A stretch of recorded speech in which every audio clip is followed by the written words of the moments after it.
স্বর্ণমুখে নাম করা রাসূল পাক সাল্লাল্লাহু আলাইহি ওয়াসাল্লাম নিষেধ করেছেন। তবু আমি আপনাদের কাছে বলে দিই,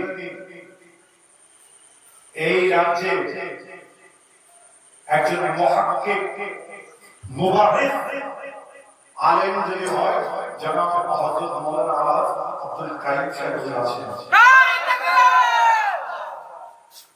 বুঝেছেন? বুঝেছেন? আজকে অনেকেই বলবে ফুরফুরা শরীফের সঙ্গে তাদের সঙ্গে সম্পর্ক নেই। ফুরফুরা শরীফ তাদের সঙ্গে একদিন নয়, দুই দিন নয়, দীর্ঘ 22 বছর সম্পর্ক রাখেনি। তারা একটা জায়গায় স্থির দাঁড়িয়ে আজকে যদি বলা হয়, কায়েম সাহেব মুফতি সাহেব যদি বলা হয়, হুজুর আপনার কাছ থেকে আমার 10,000 ছেলে দরকার আছে, উনি এক ছেলে বার করতে হবে। দিকে দিকে মাদ্রাসা তৈরি করেছে, দিকে দিকে আপনার কেরালা মডেল আছে, হানাফি মাদ্রাসা হয়েছে। এখানে যে মাদ্রাসা কি না, হানাফিয়া মাদ্রাসা। খবরদার খেয়াল রাখবেন। আমাকে দেখে কি মনে হয়,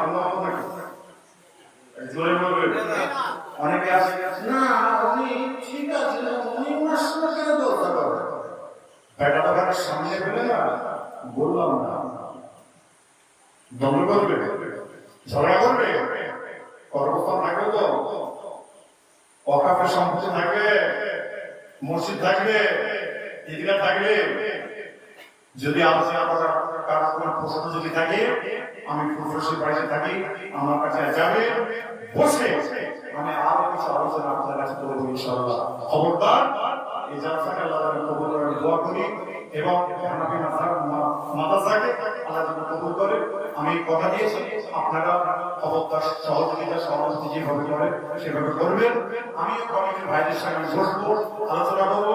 আজকে আমরা বলছিল একটু আপনি যদি থাকেন থাকো তো থাকেন, আপনি কি বলছেন?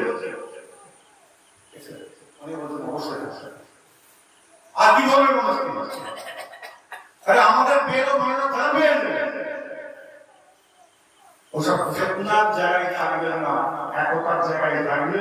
আল্লাহ আপনাকে আমাদের কবুল করবে। আর দান করে আমি আলোচনা করবো না, কালের হচ্ছে সম্মান আছে।